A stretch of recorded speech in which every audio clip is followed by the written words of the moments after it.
Hello guys, get ready with me for Eid. അപ്പോൾ guys, ഇത് ഈദ് കഴിഞ്ഞപ്പോൾ ഉടനെ തന്നെ അപ്ലോഡ് ചെയ്യാൻ വിചാരിച്ച വീഡിയോ ആണ്. പക്ഷേ കുറച്ച് സാങ്കേതിക പ്രശ്നങ്ങളാൽ നമുക്ക് അപ്ലോഡ് ചെയ്യാൻ പറ്റിയില്ല. അപ്പോൾ നമ്മൾ ഫസ്റ്റ് ഉപയോഗിച്ചത് എമലിൻ എന്ന് പറഞ്ഞൊരു സംഭവമാണ്. അതൊരു മോയ്സ്ചറൈസറാണ്. സോ നമ്മളത് അപ്ലൈ ചെയ്തു. പിന്നെ നോക്കിയപ്പോൾ സൺസ്ക്രീൻ അപ്ലൈ ചെയ്യാമെന്ന് ഓർത്ത്. അപ്പോൾ ഞാൻ സൺസ്ക്രീൻ പോയി തപ്പിപ്പിടിച്ച് കണ്ടുപിടിച്ച് ഞാൻ സൺസ്ക്രീൻ അപ്ലൈ ചെയ്തു. ഞാൻ നോർമലി സൺസ്ക്രീൻ യൂസ് ആക്കാത്ത ആളാണ് കേട്ടോ. അങ്ങനെ മേക്കപ്പ് ഒന്നും അങ്ങനെ ചെയ്യാറില്ല ഗൈസ്. അതിൻ്റെ ഇടയ്ക്ക് സൺസ്ക്രീൻ എൻ്റെ കണ്ണിൽ പോയി നന്നായിട്ട് തന്നെ എനിക്ക് എരിഞ്ഞ്.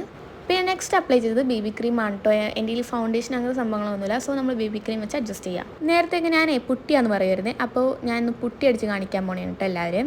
പുട്ടി മീൻസ് അത്രയ്ക്ക് പുട്ടിയൊന്നുമല്ല, നമ്മളെ കൊണ്ട് നമുക്കതൊരു പുട്ടിയാണ്, അത്രയേ ഉള്ളൂ.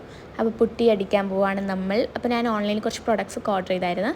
പിന്നെ ഇത് നമ്മൾ NYBയുടെ കോമ്പാക്ട് പൗഡറാണ് കേട്ടോ അപ്ലൈ ചെയ്തത്. പിന്നെ ഒരു ഐ ഷാഡോ പാലറ്റ് എടുത്തു. അതിലേതോ ഒരു ന്യൂഡ് ഷെയ്ഡൊക്കെ വെച്ച് നമ്മൾ കണ്ണിൽ അപ്ലൈ ചെയ്ത് കൊടുത്തു.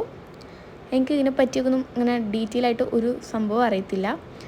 പിന്നെ ഞാൻ ഈ ഒരു ബ്ലഷ് അപ്ലൈ ചെയ്ത് കൊടുത്തു. എനിക്ക് ഈ ബ്ലഷ് എങ്ങനെ അപ്ലൈ ചെയ്യേണ്ടതെന്നുള്ള പിടുത്തൊന്നുമില്ല. സോ നമ്മളിങ്ങനെ ചുമ്മാ ആക്കിയിട്ട് ഇങ്ങനെ ചുമ്മാ അങ്ങോട്ട് ഇതാക്കി കൊടുത്ത് നിങ്ങൾക്ക് കാണാമല്ലോ. പിന്നെ ഐലൈനർ വെച്ച് NYBയുടെ ഐലൈനറാണ്.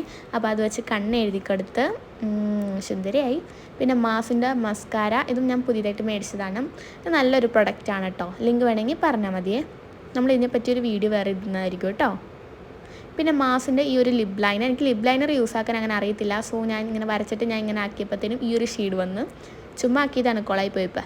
പിന്നെ സുഡിയോന്ന് മേടിച്ച് ഈ ഒരു ലിപ്സ്റ്റിക്കും വെച്ച് നമ്മൾ അപ്ലൈ ചെയ്ത് കൊടുത്തു. അപ്പോൾ നല്ല രസം ഉണ്ടായി കാണാൻ. ചുണ്ട് നല്ല ഹിന്ദിക്കാരിനെ കൂട്ടായി. പിന്നെ ഇൻസൈറ്റിൻ്റെ ഒരു ഹൈലൈറ്റർക്ക് ഞാൻ ഫസ്റ്റ് ടൈം ആട്ടോ യൂസ് ആക്കുന്നത്. എനിക്ക് ഒരു പിടുത്തമില്ലാട്ടോ സത്യം പറഞ്ഞാൽ എങ്ങനെ യൂസ് ആക്കേണ്ടതെന്ന്. എങ്ങനെയൊക്കെയോ അപ്ലൈ ആക്കി. അങ്ങനെ ഫേസ് മേക്കപ്പ് കഴിഞ്ഞു. പിന്നെ NYBയുടെ സെറ്റിംഗ് സ്പ്രേ വെച്ച് ഒന്ന് അടിച്ചു കൊടുത്തിട്ടോ. എനിക്ക് ഇതിൻ്റെ സ്മെല്ലൊന്നും തീരെ പിടിക്കത്തില്ല കേട്ടോ. എനിക്ക് ഇങ്ങനെ വൊമിറ്റ് ആക്കാൻ വരുവേ, ഒട്ടും ഇഷ്ടമില്ല ഈ മാതിരി സ്മെല്ലൊന്നും. അപ്പോൾ ഗൈസ് അത് അപ്ലൈ കൊടുത്തു. പിന്നെ നമ്മൾ ഹെയർ സ്റ്റൈലോട്ടാണ് വന്നത്. ഹെയർ സ്റ്റൈൽ എനിക്ക് പ്രത്യേകിച്ച് ഹെയർ സ്റ്റൈലൊന്നും അറിയത്തില്ല. എല്ലാവരും പറയും ഹെയർ സ്റ്റൈൽ മാറ്റി പിടിക്കാൻ. എനിക്കറിയത്തില്ല എങ്ങനെ കെട്ടണമെന്ന് അറിയത്തില്ല. എനിക്കിങ്ങനെ ഓരോ ട്രൈ ചെയ്യുമ്പോഴത്തേനുണ്ടല്ലോ കൈ വേദനിക്കും, പിന്നെ എനിക്ക് മടുപ്പാവും. അപ്പോൾ ഞാൻ ഇങ്ങനെ കെട്ടിക്കൊണ്ട് നടക്കുക, അങ്ങനെ കെട്ടിയപ്പോൾ ഇത് വെച്ച് ഇങ്ങനെ അഡ്ജസ്റ്റ് ആക്കി എങ്ങനെയൊക്കെയോ ഈ ഒരു ഹെയർ സ്റ്റൈലിലോട്ട് എത്തി. അപ്പോൾ നമ്മുടെ ഹെയർ സ്റ്റൈൽ കഴിഞ്ഞു. പിന്നെ ആക്സസറീസിലോട്ട് വരുമ്പോൾ എനിക്ക് അതിന് മാത്രം കളക്ഷൻസ് ഒന്നുമില്ല കേട്ടോ. പിന്നെ ഒരു മാല മേടിച്ചു. ഈ മാല ഉണ്ടല്ലോ അന്ന് തന്നെ ഞാൻ വലിച്ചൊന്ന് പൊട്ടിച്ച് കളഞ്ഞായിരുന്നു. പിന്നെ ഈ ഒരു ഇയറിങ്സും എങ്ങനെയുണ്ട് ഗൈസ്, ഇഷ്ടമായോ?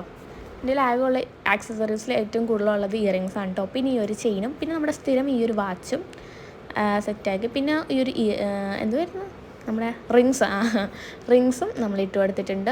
അപ്പോൾ അതാ ഫൈനലി ഷോള് ഞാൻ പിന്നെ സ്റ്റിച്ച് ചെയ്ത ഷോപ്പിൽ പിന്നെ പോയിട്ട് ഷോൾ മേടിച്ച് കൊണ്ടുവന്നിട്ട് ഞാൻ വീഡിയോ എടുത്തത്. അപ്പോൾ അതാ ഗൈസ് ക്യൂട്ട്നെസ് വാരി എറിയുന്നുണ്ട്. പിന്നെ ഈ ഒരു ചെരുപ്പാണ് ഇട്ടത്. അപ്പോൾ ഇത്രയോട്ട് ബായ്.